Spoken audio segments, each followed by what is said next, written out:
There's a halo around my head. I don't know if you can see that. Hope that's not an omen. I was much pleased to find myself with Johnson at Greenwich, which he celebrated in his London as a favourite scene.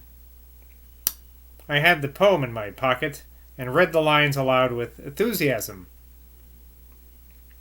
On Thames bank in silent thought we stood, where Greenwich smiles upon the silver flood.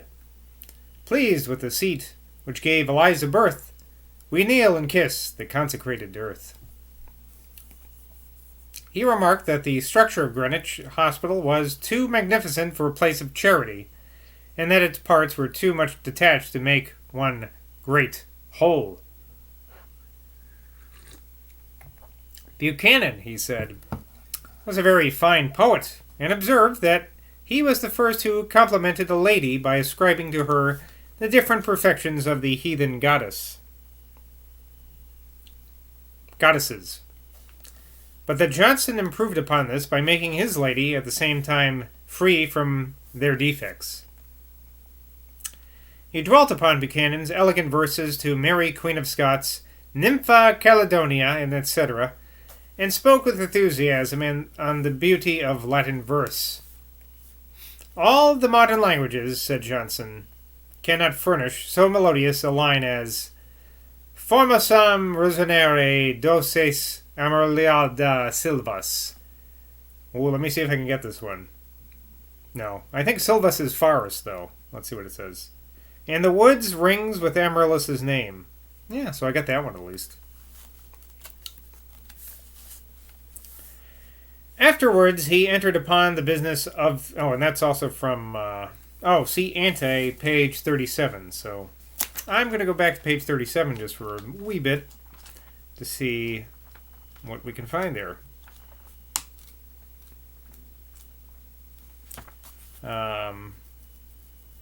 Okay, so that's from... It was quoted earlier, actually, from Virgil, from his translation of Virgil, Pastoral 1. Okay, I didn't remember that. I mean, why would I? I've read 325 pages, so I can't remember everything. Afterwards, he entered upon the business of the day, which was to give me his advice as to a course of study.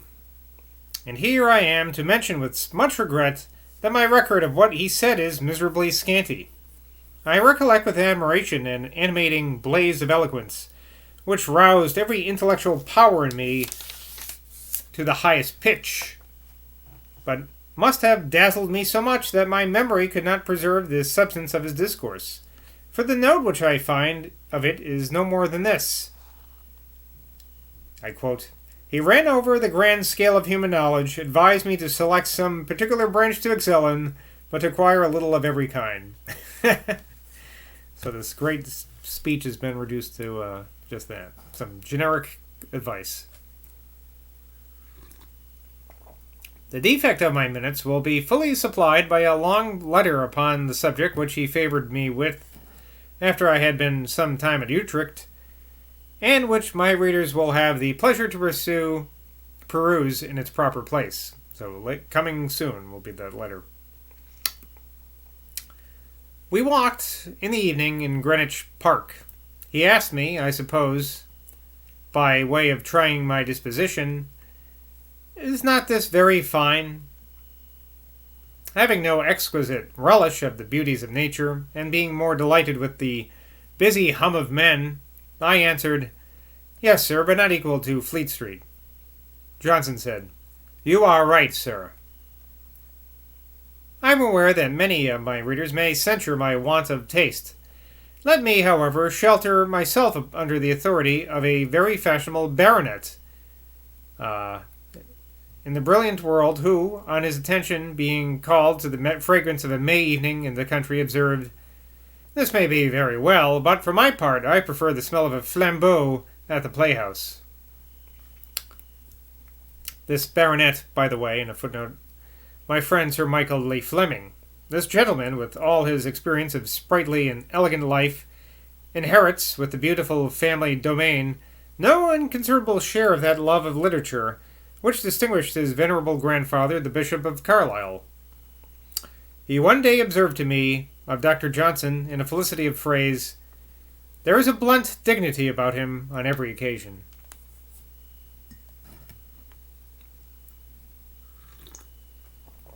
We stayed so long in Greenwich that our sail up the river and our return to London was by no means so pleasant as in the morning, for the night air was so cold that it made me shiver.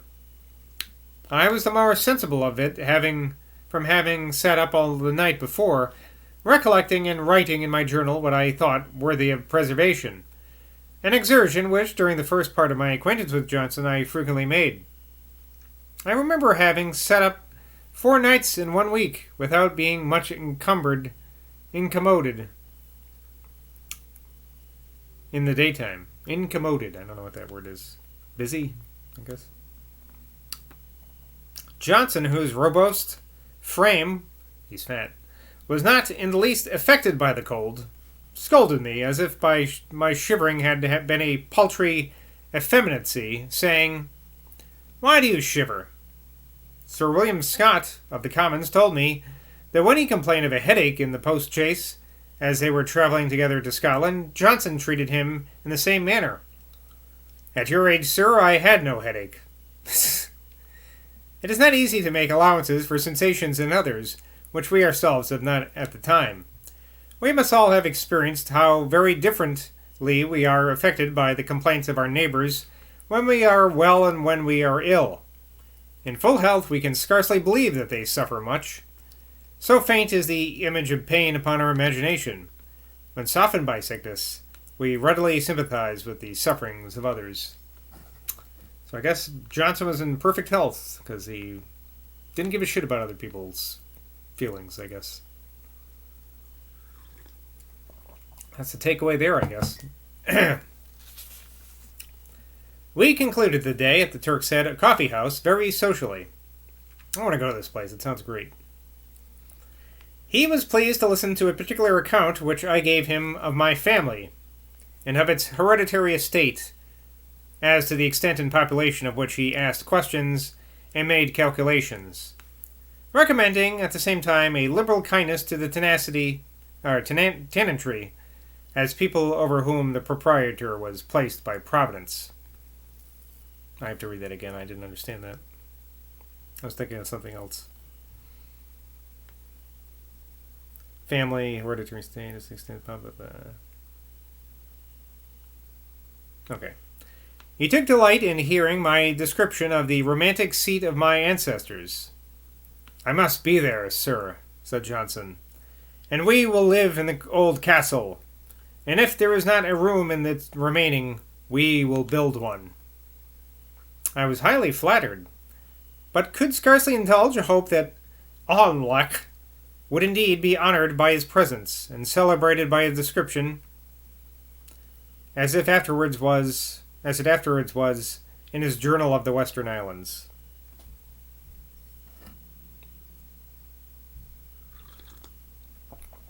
After we had again talked of my setting out for Holland, he said, "I must see thee out of England. I will accompany you to Harwich." I could not find words to express what I felt upon this unexpected and very great mark of his affectionate regard. Next day, Sunday, July 31st, I told him I had been that morning at a meeting of the people called Quakers, where I had heard a woman preach. Johnson said, "Sir, a woman's preaching is like a dog walking on its hinder legs. If it is not done well, it is not done well, but you are surprised to find it done at all. Ooh, burn. That's not very modern there, Johnson." On Tuesday, August 2nd, the day of my departure from London, having been fixed for the 5th, Dr. Johnson did me the honour to pass the part of the morning with me at my chambers. He said that he always felt an inclination to do nothing. That's true. I observed that it was strange to think that the most indolent man in Britain had written the most laborious work, the English Dictionary. I mention an imprudent publication by a certain friend, perhaps Burke, says the later footnote, of his, at an earlier period of life and asked him if he thought it would hurt him. Johnson said, "No, sir, not much. It may, perhaps, be mentioned as an election. At an election, rather." I had now made good my title to be a privileged man, and was carried by him in the evening to drink tea with Miss Williams, whom, though under the misfortune of having lost her sight, I found to be agreeable in conversation, for she had a variety of literature, and expressed herself well.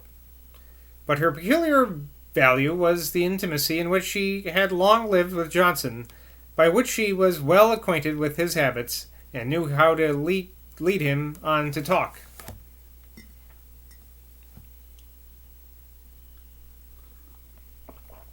After tea, he carried me to what he called his walk. I don't get this carried to, I guess. Turn of phrase. He's not literally carrying this guy unless he's drunk, which I don't think he is. He carried me to what he called his walk, which was a long, narrow paved court in the neighborhood, overshadowed by some trees. There we sauntered a considerable time, and I complained to him that my love of London and of his company was such that I shrunk almost from the thought of going away, even to travel, which is generally so much desired by young men. He roused me by manly and spirited conversation. He advised me, when settled in any place abroad, to study with an eagerness after knowledge, and apply to Greek an hour every day, and when I was moving about, to read diligently the great books of mankind. On Wednesday, August 3rd, we had our last social evening at the Turks coffee house, before my setting out for foreign parts. I had the misfortune, before we parted, to irritate him unintentionally. I mentioned to him how common it was in the world to tell absurd stories of him, and describe to him very strange sayings. Johnson said, "What do they make me say, sir?" I said, "Why, sir, an instance very strange indeed," laughing heartily as I spoke. "David Hume told me you said that you would stand before a battery of cannon to restore the Convocation to its full powers." Little did I apprehend that he had actually said this, but I was soon convinced of my error, for with a determined look he thundered out, "And would I not, sir? Shall the Presbyterian Kirk of Scotland have its General Assembly, and the Church of England be denied its Convocation?" He was walking up and down the room while I told him the anecdote, but when he uttered this explosion of high church zeal, he had come close to my chair, and his eyes flashed with indignation. I bowed to the storm, and diverted the force of it by leading him to expatiate on the influence which religion derived from maintaining the church with great external respectability.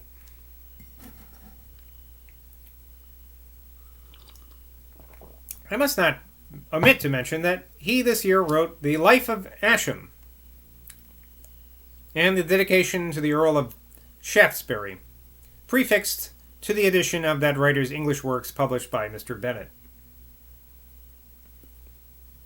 On Friday, August 5th, he set out early in the morning in the Harwich stage coach.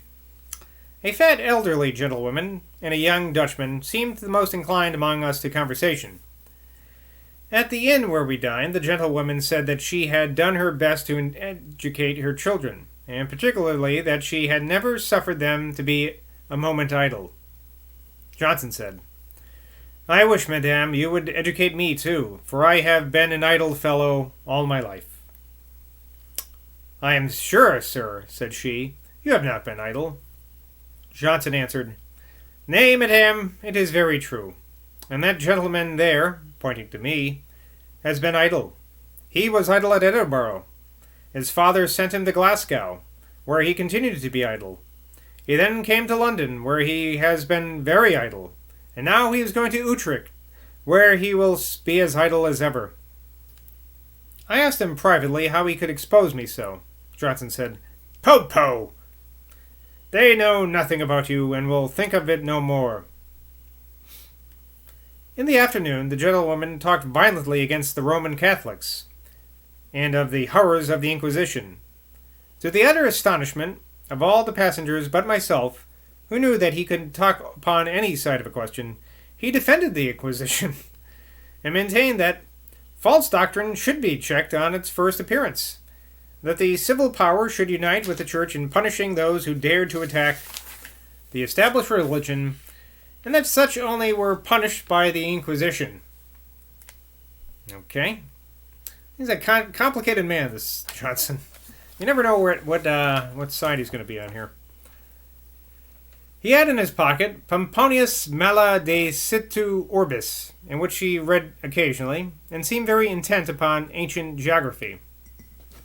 Though by no means niggardly, his attention to what was generally right was so minute that, having observed at one of the stages that I ostentatiously gave a shilling to the coachman when the custom was for each passenger to give only 6 pence, he took me aside and scolded me, saying that what I had done would make the coachman dissatisfied with all the rest of the passengers, who gave him no more than his due. This was a just reprimand, for in whatever way a man may indulge his generosity or his vanity in spending his money, for the sake of others he ought not to raise the price of any article for which there is a constant demand. I'm sort of like Johnson less and less here. This is a real bad side of him we're getting today. He's cheap. He likes the Inquisition. He says women can't lecture. Not a good look. He talked of Mr. Blacklock's poetry, so far as it was descriptive of visible objects, and observed that, as its author had the misfortune to be blind, we may be absolutely sure that such passages are combinations of what he has remembered of the works of other writers who could see. That foolish fellow, Spence, has labored to explain philosophically how Blacklock may have done by means of his own faculties what it is impossible he should do. The solution, as I have gotten, is plain. Suppose I know a man to be so lame that he is absolutely incapable to move himself, and I find him in a different room from that in which I left him. Shall I puzzle myself with idle conjectures that perhaps his nerves have, by some unknown change all at once, perhaps become effective? No, sir. It is clear how he got into a different room. He was carried.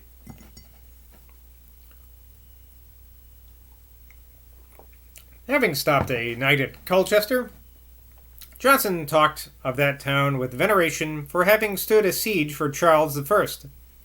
The Dutchman alone now remained with us.